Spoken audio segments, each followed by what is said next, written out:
Indo British advanced pain clinic నొప్పి మాయం surgery దూరం ఫర్ అపాయింట్మెంట్స్ 9155515563.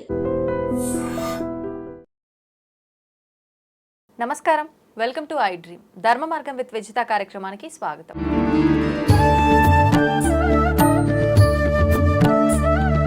ప్రస్తుతం మనతో పాటు ఉన్నారు ప్రముఖ ఆధ్యాత్మికవేత్త లక్ష్మీ నరసింహస్వామి ఉపాసకురాలు శ్రీమతి శ్రవంతి గారు. ఇప్పుడు వారితో మాట్లాడి మరిన్ని విషయాలు తెలుసుకుందాం. నమస్తే మా. నమస్తే అమ్మా. అమ్మ, మార్గశీర మాసంలో వచ్చే సుబ్రహ్మణ్య షష్ఠి యొక్క విశిష్టత ఏంటి? ఎక్కువగా సుబ్రహ్మణ్య స్వామి ఆరాధన అనేసరికి రకరకాల దోషాలతో ఇబ్బంది పడే వాళ్ళు కానీ, ప్రత్యేకించి సంతానం గురించి ఇబ్బంది పడే వాళ్ళు కానీ ఎక్కువగా ఆరాధిస్తుంటారు. అయితే మిగతా మాసాల్లో వచ్చే ఈ సుబ్రహ్మణ్య స్వామి ఆరాధన కానీ, ఆ విశేషమైన రోజులకు కానీ, లేదంటే ఈ మాసంలో వచ్చే ఈ షష్ఠికి సంబంధించి కానీ ఏదైనా ప్రత్యేకత ఉందా? ఉంటే ఏంటి? తప్పకుండా చెప్తాను. అయితే షష్ఠి అనేది ప్రతి మాసంలోనూ వస్తుంది, ప్రతి మాసానికి ఒక్కొక్క విశిష్టత ఉంటుంది. అయితే మార్గశిర మాసం వచ్చే షష్ఠి ఏంటంటే తారకాసురుణ్ణి సంహరించాడు ఆ రోజు మన సుబ్రహ్మణ్యేశ్వర స్వామి అని చెప్పి మార్గశిర మాసానికి ఉందన్నమాట ఆ విశిష్టత, ప్రత్యేకత. ఒకటి తారకాసురుడు ఏమంటాడంటే అసలు ఎవ్వరు నన్ను చంపడానికి వీల్లేదు. ఒకటి రాక్షసులందరూ ఏమనుకుంటారంటే మనలానే మనం చాలా తెలివైన వాళ్ళు, మనని మించిన వాళ్ళు లేరు. మనం తెలివి ఉపయోగించేటప్పుడు మనం ఏమనుకుంటాం, ఇలా చెప్దాం అలా చెప్దాం అనుకుంటాం. అంటే అవతల వాళ్ళు ఏమన్నా రెస్పాండ్ అవుతారా, వాళ్ళు ఏమన్నా తెలివిగా ఇంకో క్వశ్చన్ వేస్తారా అనేది ఒక్కొక్కసారి మనం మర్చిపోతాం. తారకాసులు ఎక్కడ ఉండరు, మనలోనే ఉంటారు. కాబట్టి అలా అనుకుంటాడు. అంటే శివుడికి పుట్టిన కుమారుడు మాత్రమే, కొడుకు మాత్రమే నన్ను సంహరించాలి, అతని తారకాసురుడు కోరిక అనమాట. అంటే అలా కోరుకుంటే శివుడికి కొడుకులు పుట్టరు, ఆయన ఎప్పుడు కూడా ధ్యానంలో ఉంటారు. కాబట్టి అసలు సంహరించేవాడనే ఉండడు. చావు అనేది అసలు ఇష్టపడరు కదా రాక్షసులు, కాబట్టి అలా అనుకుంటాడు. ఈ పురాణాల్లో రాక్షసులంతా భలే వింత వింత కోరికలు కోరుకుంటారు కదా, ప్రత్యేకించి మరణం ఉండకూడదని ఉన్న ఇలాంటి మెలికలు ఏవో పెట్టడం.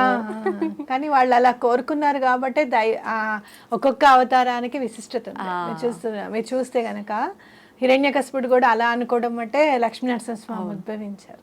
కాబట్టి అట్లా తారకాసురుడు కూడా ఇలానే అనుకుంటాడు. కానీ సుబ్రహ్మణ్యేశ్వర స్వామి ఆయనను అంతమొందిస్తాడు అనమాట. కాబట్టి ఈ మాసానికి అది విశిష్టత. అలాగే మనం సుబ్రహ్మణ్యేశ్వర స్వామి ఆరాధన ఎందుకు చేయాలి ఖచ్చితంగా అంటే ప్రతి షష్ఠి నాడు చేసుకుంటే చాలా మంచిది. లేదు అసలు ఈ సంవత్సరం వచ్చిన ఈ షష్ఠి నాడు ఎందుకు చేసుకోవాలి అనుకుంటే గనక, మీరు చూస్తే మనలో ఉన్న 7 చక్రాస్ ఏవైతే ఉన్నాయో వాటికి అన్నిటికీ కూడా ఏదైనా మీకు ఆర్థిక ఇబ్బందులు ఉన్నాయా అని అంటే మీ మూలాధార చక్రమును ఆజ్ఞా చక్రంలో బ్లాకేజెస్ ఉన్నాయండి అని చెప్తారు. అంటే అక్కడ అవి శుద్ధిగా లేవు అని చెప్తారనమాట. అట్లా చూసుకుంటే గనక సుబ్రహ్మణ్యేశ్వర స్వామిని చూస్తే సర్పరూపంలో ఉంటారు ఆయన. కాబట్టి మన కుండలిని శక్తి మూలాధార చక్రంలో సర్పరూపంలోనే నిద్రాణమై ఉంటుంది అనమాట.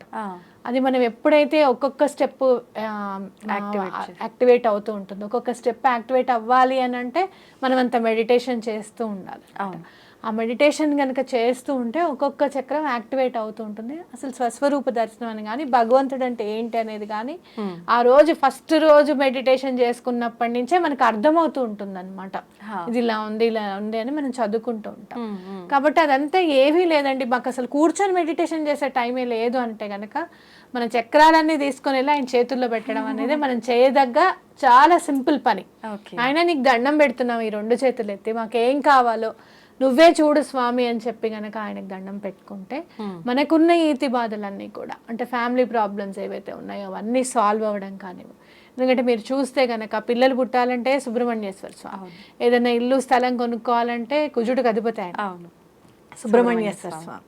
ఇలా పిల్లలు జ్ఞానవంతులుగా పుట్టాలి అని అంటే తండ్రికే ఓంకారం గురించి చెప్పిన కొడుకు, కాబట్టి అలాంటి జ్ఞానవంతమైన బిడ్డలు కానివ్వండి, ఇలాంటివన్నీ కూడా కేవలం సుబ్రహ్మణ్యేశ్వర స్వామిని పూజిస్తే అన్నీ మనకి వస్తాయని ఖచ్చితంగా చెప్పుకోవచ్చు అనమాట. అలాగే మీకు ఏమైనా రుణ బాధలు ఉంటే గనక సుబ్రహ్మణ్యేశ్వర స్వామిని పూజిస్తే ఆ రుణ బాధల అప్పులన్నీ కూడా తీరిపోతాయి అనమాట. కాబట్టి ఇంత చక్కగా మనకి స్వామివారు అందుబాటులో ఉన్నారు. అందులో ఆదిశంకరాచార్యులు రాసిన సుబ్రహ్మణ్యేశ్వర స్వామి కరావలంబ స్తోత్రం ఉంది, అవి చదువుకుంటే ఈ రోజున చాలా మంచిది. ఒకవేళ మీరు విధి విధానంగా ఉపవాసం ఉండి ఆ రోజంతా నెక్స్ట్ డే పొద్దున్నే చక్కగా వటువు ఉండాలి. బ్రాహ్మడు పిల్లవాడికి, చిన్న పిల్లవాడికి ఒడుగు చేస్తారు చూసావా, అలాంటి పిల్లవాడిని తీసుకొని వచ్చి భోజనం పెట్టాలి. ఆ ఉపోసన పోసి భోజనం పెట్టాలన్నమాట. అతనే సుబ్రహ్మణ్యేశ్వర స్వామిగా మనము భావించాలి. అలా చేస్తే గనక చాలా మంచిది. లేదు మాకంత ఇంట్లో అంత వెసులుబాటు లేదండి అని అనుకుంటే కనుక మీరు చక్కగా ఇంట్లోనే స్వయం పాకం తీసుకొని వెళ్ళి బియ్యము, అలాగే పెసరపప్పు, కొంచెం చింతపండు, మిరపకాయలు, ఇవన్నీ స్వయం పాకం అంట. ఆ వంకాయలు అలాంటివి తీసుకొని వెళ్ళి బ్రాహ్మడికి వటువుకే ఇవ్వాలన్నమాట. వటువుకి ఇచ్చేస్తే దండం పెట్టుకొని ఆ రోజు పారణ చేసుకోవచ్చు. మళ్ళీ ఇంటికి వచ్చి పారణ అంటే నిన్న ఉపవాసం చేసిన ఇది ఇవాళ మనం ఏదైనా తింటే అది పారణ అవుతుంది అనమాట. చేసుకోవచ్చు. అంటే భోజనం తీసుకోవచ్చు. భోజనం తీసుకోవచ్చు. అయితే మా ఇంట్లో ఏం చేసేవారంటే తరిగిన కూరలు తినేవారు కాదు. కూరలు ఏవి కూడా తరగకూడదు. అలాగే పాదులు ఉన్న కూరలు ఏవి అంటే పొట్లకాయ కానివ్వు, బీరకాయ కానివ్వు, ఇట్లా పాకుతూ వెళ్తాయి కదా అవి, ఆ పాదులకి సంబంధించిన కూరలు ఏవి కూడా తినరనమాట. పాములాగా కనిపించేటట్టుగా పొడవుగా ఉండేవి. పాకేవి అంటే ఎంతో కొంత నేచర్, ఇప్పుడు అవి కూడా అలానే పాకుతుంది కదా. అంటే నేచర్ మీరు చూస్తే కనుక చాలా ఎక్కువ ఇంపార్టెన్స్ ఇచ్చేది పాములకు అనమాట. ఎక్కడ కూడా వాటికి హాని కలగకూడదు అనేది ఖచ్చితంగా చెప్తారు. అంటే సుబ్రహ్మణ్యేశ్వర స్వామి శక్తి అంతా కూడా పాముల్లో ఉంది అని ఖచ్చితంగా చెప్పుకోవచ్చు. మీరు చూస్తే నాగదోషం ఉంది అనో, లేకపోతే ఇలా కుజదోషం కూడా రాహుకేతువులది, అలాగే కాలసర్ప దోషం అని చెప్పి ఇలాంటివన్నీ ఉన్నాయి. అలాగే పితృరుణాలన్నీ ఉంటాయి కూడా. సుబ్రహ్మణ్యేశ్వర స్వామిని ఆరాధిస్తే అసలు ఏం చెయ్యాలి అనేది అర్థమవుతుంది అనమాట. మాకేం అర్థం కావట్లేదండి, అందరు చెప్పినవన్నీ చేసాము, మాకు ఇంకేం చేయాలో కూడా అర్థం కావట్లేదు అని అంటే, నా లైఫ్లో నాకు జరిగింది సుబ్రహ్మణ్యేశ్వర స్వామిని కుక్కే వెళ్ళిన వెంటనే అసలు మా ఫ్యామిలీ లీనియేజ్లో ఏ మిస్టేక్ జరిగింది అనేది నాకు స్ఫురణకు వచ్చింది అనమాట. అప్పటిదాకా చాలా సఫర్ అవుతూ వచ్చాం. ఎట్లా ఏంటి ఎందుకు వచ్చింది ఈ ట్రబుల్ అనేది అర్థం కాల. అంటే కొంచెం భగవంతుడిని నమ్మిన తర్వాత ట్రాక్లోకి వచ్చేసాం. కానీ అక్కడ సుబ్రహ్మణ్యేశ్వర స్వామి కుక్కేలో ఎప్పుడైతే అడుగు పెట్టామో కరెక్ట్గా అసలు ప్రాబ్లం ఏంటి అనేది ఐడియాకి వచ్చింది అనమాట, స్ఫురణకు వచ్చింది. కాబట్టి అలా సుబ్రహ్మణ్యేశ్వర స్వామిని అందుకని ఆరాధించాలి మనం తప్పకుండా. అంటే మనం ఎన్ని ప్రయత్నాలు చేసినా భగవంతుడి సహాయం తీసుకుంటే గనక ఒక మార్గం ఏర్పడుతుంది అంటారు కదా, అలా జరిగింది మీ విషయంలో కూడా. ప్రయత్నం చేస్తూ ఉంటే ఎక్కడొక్కడ స్వామి అందుబాటులోకి వచ్చేస్తారు. నేనేమనుకుంటానంటే స్వామి ఎప్పటికప్పుడు తన కరుణని చూపిస్తూనే ఉంటారు. అది మనకు అందాలి అని అంటే ఆ వేవ్ లెంత్ లో మనం ఉండాలి. ఒక గుహలో ఉండి నాకు ఎక్కడ సూర్యుడు కనిపించట్లేదండి, సూర్యుడు లేదండి అనుకుంటే ఎట్లా? మనం ఏమైనా తొలిసడానికి ప్రయత్నం చేస్తే కదా. సూర్యకాంతి అంతటా ఉంది. మనం ఎప్పుడు కూడా సూర్యుడు అస్తమించేశాడు అనుకుంటున్నాం. నిజంగా అస్తమిస్తున్నాడా సూర్యుడు? లేదు. మనం జరిగి సూర్యుడు అస్తమిస్తున్నాడు అనుకుంటున్నాం. మన జీవితంలో కూడా అంతే, భగవంతుడు చూస్తూనే ఉంటాడు. కానీ మనం చూడకపోతే ఆయన చూస్తున్నాడని మనకి ఏం అర్థం అవుతుంది. కాబట్టి కొంచెం దండం పెట్టుకుంటే ఆయన చూపు అనేది ఒక్కసారి మనం అబ్జర్వ్ చేసాము అని అంటే ఇంకా అక్కడి నుంచి లైఫ్ టర్నింగ్ అయిపోతుంది అది. అయితే ఇప్పుడు ఆ రోజు మీరు చెప్పినట్టుగా స్వామికి సంబంధించిన పారాయణం ఏదైనా స్తోత్రం చదువుకుంటేనే సరిపోతుందా, లేదంటే పూజా విధానం కూడా ఏదైనా ప్రత్యేకించి? షోడశోపచార పూజ అనేది చాలా ఇంపార్టెంట్. అలాగే మీరు సుబ్రహ్మణ్యేశ్వర స్వామి ఆరాధన అంటే నాగశిలకి తప్పకుండా వెళ్ళడము, పాలు పోయడము. మీరు ఇంట్లో చిన్న పిల్లవాడిని ఎలా తయారు చేస్తారు అలా స్వామిని తయారు చేసుకోవడము, పూలు అవి పెట్టడం. మనం అనుకుంటాం మనం చేసిన వెంటనే మన తయారంతా తీసేసి పక్క వాళ్ళు చేస్తారని. గర్భగుడిలోకి కూడా వెళ్ళలేని పరిస్థితుల్లో స్వామే బయటకు వచ్చి కూర్చున్నాడు అక్కడ.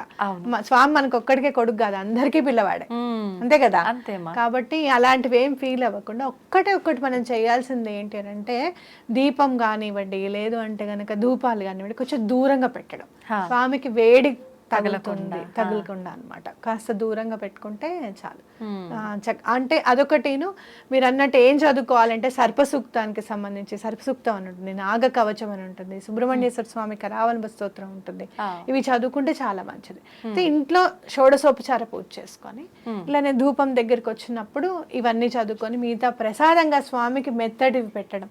అరటి పండు కానివ్వండి, చలివిడి కానివ్వండి, నువ్వులుండ కానివ్వండి, ఇలాంటివి ప్రసాదంగా పెడితే చాలా ఇష్టం స్వామి. అంటే మనకు నాగుల పంచమి రోజు, చవితి రోజు ఏదైతే విధానం ఆచరిస్తామో ఆల్మోస్ట్ అదే ఈ రోజు కూడా. అంతే. పేలాలు ఏవో కూడా నివేదన చేసే సాంప్రదాయం కొన్ని ప్రాంతాల్లో ఉంటుంది పేలాల్లో అంటే కదమ్మా? పాలల్లో కొంచెం ఏదైనా వేస్తారు, ఉత్తి పాలు పెట్టకుండా పేలాలు కొంచెం మామూలుగా పొడి కొట్టేసి అది కలిపి పెట్టడం, అదే ప్రసాదంగా తీసుకొని ఆ రోజు ఉండడం, అన్నం తినకుండా ఉపవాసం. ఇట్లా మామూలుగా కొంతమంది అన్నం తినరు కదా, ఇంకా ఆ రోజు తినద్దు అని అనుకుంటే అది సాయంత్రం పూట అదే వాళ్ళు ప్రసాదంగా తినడం అనేది చేయొచ్చు అనమాట. అంటే కాకపోతే ఓపిక ఉండాలి కదా, ఆ రోజంతా తినకుండా ఉండాలి. అయితే ఎవరైతే పిల్లల కోసం చూస్తున్నారో తప్పకుండా ఈ మార్గశిర షష్ఠి కనుక చేస్తే చాలా బాగా వాళ్ళకి, అంటే నెక్స్ట్ ఇయర్ కి వాళ్ళు కన్సీవ్ అవ్వడానికి ఛాన్సెస్ ఉంటుంది అనమాట. వెంటనే ఫలితం అనేది ఉంటుంది. తప్పకుండా. అంటే మన జాతకంలో కుజదోషము ఇలాంటి దోషాలు ఉన్నా కూడా పరిహారం ఏమీ చేయకుండా ఈ ఒక పూజ చేసుకుంటే ఖచ్చితంగా ఫలితం ఇదే వస్తుందా? పరిహారంగా ఇదే పనిచేస్తుంది. పరిహారంగా. పరిహారము అని అంటే ఏంటి, భగవంతుడికి మనని మనం సమర్పించుకోవడం. హా. అది ఎలా సమర్పించుకోవాలి అంటే ఇలాంటివి ఇంపార్టెంట్ డేస్ అప్పుడు కనుక సమర్పించుకుంటే మీకు ప్రకృతి కూడా చాలా, మార్గశిర షష్ఠి మీరు చూస్తే పౌర్ణమి ఉందనుకోండి, ఆశ్వీజ పౌర్ణమి ఎంతో చాలా అందంగా ఉంటుంది. ఆశ్వీజ మాసంలో వచ్చే పౌర్ణమి చంద్రుడు చాలా డిఫరెంట్ గా ఉంటాడు. అలాగే మీరు ఆషాఢ మాసంలో పౌర్ణమి చూస్తే మంచిన బ్లూ మూన్, అదే బ్లూ కలర్ లో ఉంటాడు మూన్ మీరు చూస్తే కదా. అట్లా ప్రతి మాసానికి ఒక విశిష్టత ఉంటుంది. ఈ మార్గశిర మాసం కూడా అదే విశిష్టత. ఈ షష్ఠి నాడు గనక మీరు పూజిస్తే తప్పకుండా ఎటువంటి పరిస్థితుల్లోనూ స్వామి అనుగ్రహిస్తారు అని ఖచ్చితంగా చెప్పుకోవచ్చు. ఓకే, సంతోషం అమ్మా. సుబ్రహ్మణ్య స్వామి ఆరాధన గురించి నిజంగా చాలా చక్కగా వివరించారు. ప్రస్తుత కాలంలో చాలా మంది సంతానం గురించి ఎక్కువ ఇబ్బంది పడే వాళ్ళు ఉన్నారు. వాళ్ళందరికీ ఎంతో మంచి పూజా విధానం నిజంగా ఇదైతే. ధన్యవాదాలమ్మా.